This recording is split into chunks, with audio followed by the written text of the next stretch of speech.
Ernest Hemingway, The Old Man and the Sea, Part 10.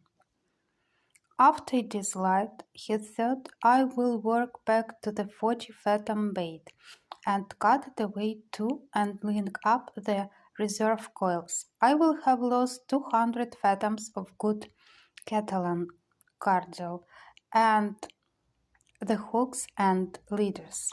That can be replaced, but who replaces this fish if I hook some fish and it cuts him off? I don't know what that fish was that took the bait just now. It could have been a marlin or a broadbill or a shark. I never felt him. I had to get rid of him too fast. Aloud he said, I wish I had the boy. But you haven't got the boy, he thought. You have only yourself, and you had better work back to the last line now, in the dark or not in the dark, and cut it away and hook up the two reserve coils. So he did it. It was difficult in the dark, and once the fish made a surge that put him down on his face and made a cut below his eye. The blood ran down his cheek a little way, but it coagulated and dried before it reached his chin, and he worked his way back to the bow and rested against the wood. He adjusted the sack and carefully worked the line so that it came across a new part of his shoulders, and holding it insured with his shoulders, he carefully felt the pull of the fish and then felt with his hand the progress of the skiff through the water. I wonder what he made that lurch for, he thought. The wire must have slipped on the great heel of his back. Certainly his back cannot feel as badly as mine does, but he can't pull this skiff forever, no matter how great he is.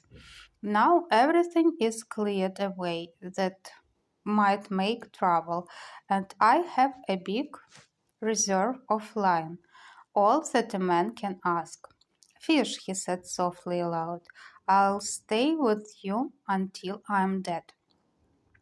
He'll stay with me too, I suppose, the old man thought, and he waited for it to be light. It was cold now, in the time before daylight, and he pushed against the wood to be warm.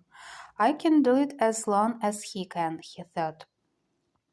And in the first light, the line extended out and down into the water.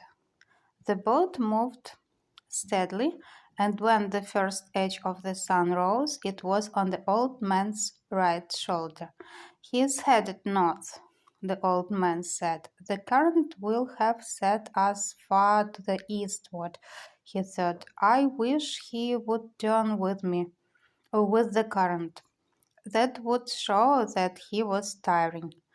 When the sun had risen further, the old man realized that the fish was not tiring.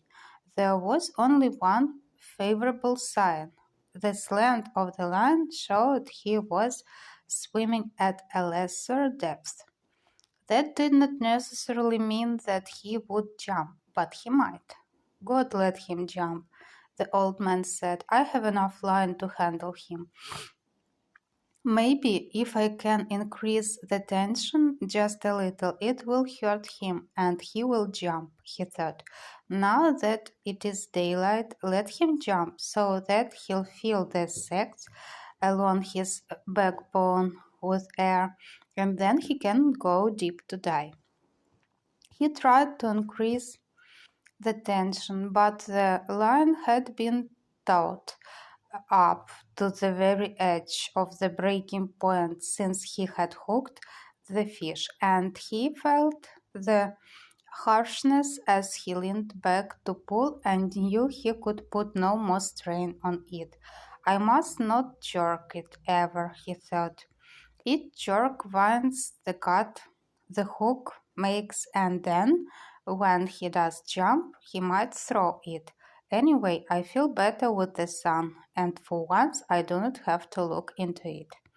There was yellow weed on the line, but the old man knew that only made an ended drag, and he was pleased. It was the yellow gulf weed that had made so much uh, phosphorescence in the night.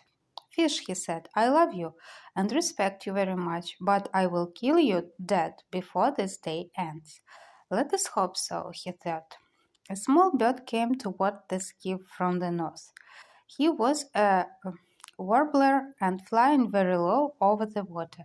The old man could see that he was very tired.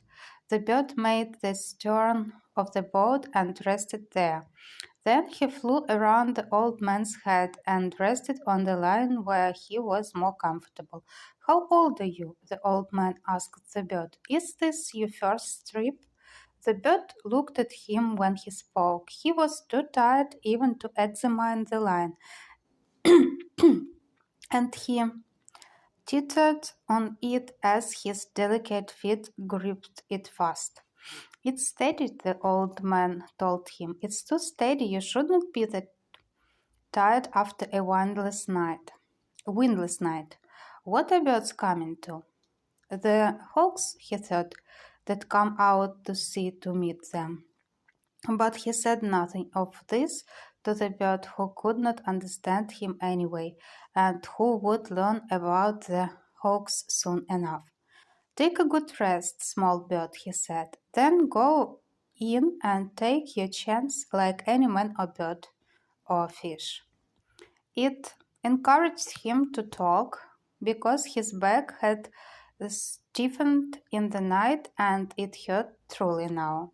Stay at my house if you like, Bird, he said. I'm sorry I cannot hoist the sail and take you in with the small breeze that is rising, but I'm with a friend.